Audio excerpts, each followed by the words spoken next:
Speaking of the Vikings, talk about the New England Patriots and the Minnesota Vikings with our next game.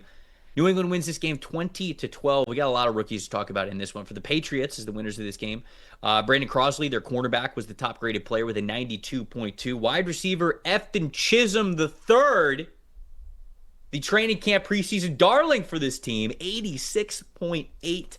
Edge rusher Anthony Jennings with an 82.3. Wide receiver Matt Collins with an 82.3. And then safety Jordan Polk with an 80.2. On Minnesota's side of things, Nick Van Ette, their tight end, with an 89.6, the top-graded player. Defensive tackle Jonathan Harris with an 81.2. Edge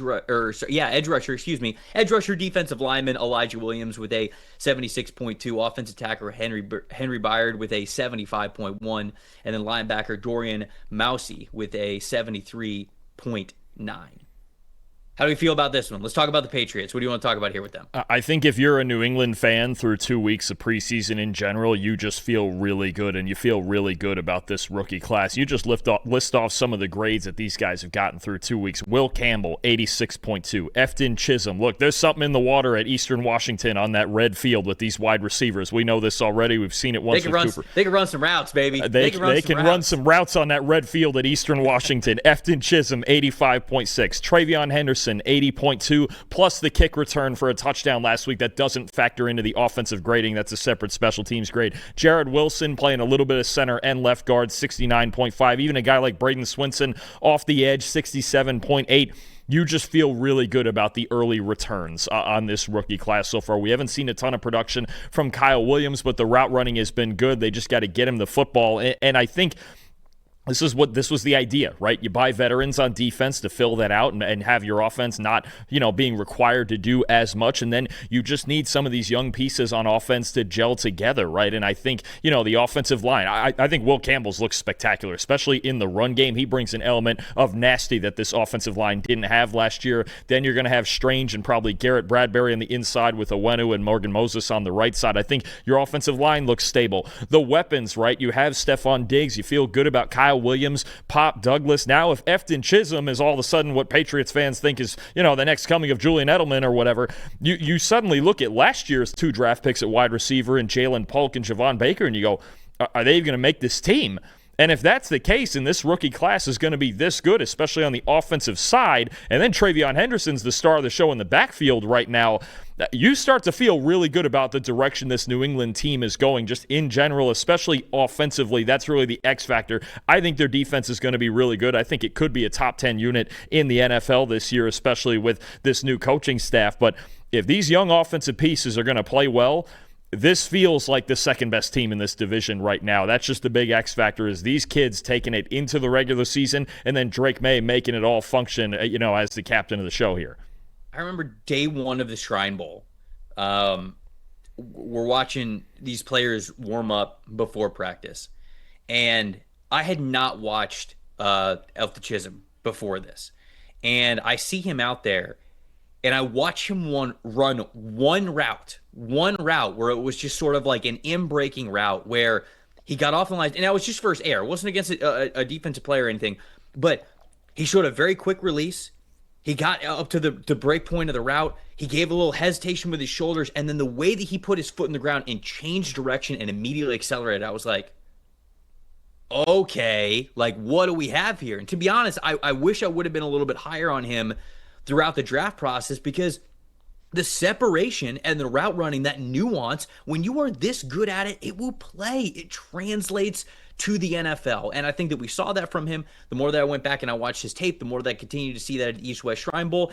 The thing is that these guys just, they don't often get a chance because he lacks the size, right? He's a much smaller wide receiver. There's a lot of players who are sort of his size, of his build. Sometimes the NFL looks at these guys and feels like they're a dime a dozen.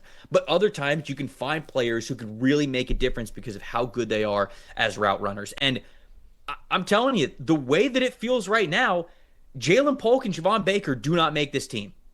I mean, you listed the wide receivers that you feel like are locks. I mean, it's at least 4 locks on this team with Stephon Diggs, Matt Collins, Pop Douglas, Kyle Williams. I mean, those are at least the 4 locks that you have. Kayshon Boutte also. What'd you say? Kayshon Boutte also, who played well last season as well. I mean, that's already 5 right there. I forgot about it. You have Kayshon Boutte, too. I mean, that might be 5 guys that they feel better about than a second and a fourth-round pick last year. And for like wide receiver 6, like if you're holding 6 wide receivers on the team on like for the active game day roster, you have Kendrick Bourne. Now you have Elton Chism. It feels as though Jalen Polk and Javon Baker are going to be outside looking in type of play. Hell, they have Mac Hollins too. Even they signed Mac Hollins. I said Mac Hollins. Oh, did you? Okay. I mean, you have an overload right now, and I mean, I think it's fine if there's going to be a couple of rookies, especially that come in and play well and take spots. I don't think that's an issue at all for it. And look at the types of guys with a lot of those that you're talking about: Diggs and Kyle Williams and Chism and Pop Duck. You're talking about legitimate separators, and I think that was the biggest problem that you had last year was that there was just nobody that could separate at all. There just weren't great route runners, really. So I mean, you're really feeling good about what is around Drake May right now. He's just got to bring it down in the consistency and make the throws. But I'm with you. I think it's a way better set of weapons for a team that had no weapons last year. There's a lot more speed on this team, especially with Williams and then Henderson in the backfield, and then this offensive. I'm telling you, Will Campbell.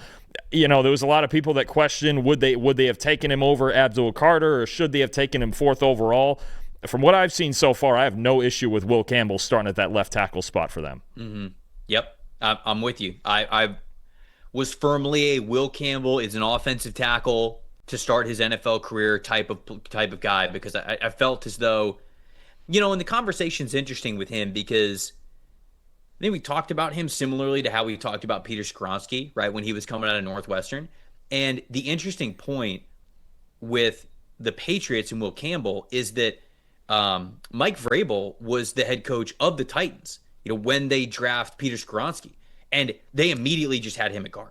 Like, they did not give Peter Skoronski a chance at all whatsoever. And so when the Patriots, obviously sitting there at number 4 overall, they're in the Will Campbell range. You know, their pre-draft thoughts of like them being interested in Will Campbell. They obviously have to get better along the offensive line. I was a little worried because I was like, man, if Vrabel does the same thing and he just immediately puts him at guard, like I feel like we're going to potentially miss out on a guy who's really good at tackle. But the second that they drafted Will Campbell, they said, no, he's an offensive tackle. We're putting him at tackle, and he looks really good. And I'm glad that Mike Vrabel is giving him that chance there. On the other side of things for the Minnesota Vikings, I'll stay in the trenches but go to the defensive trenches.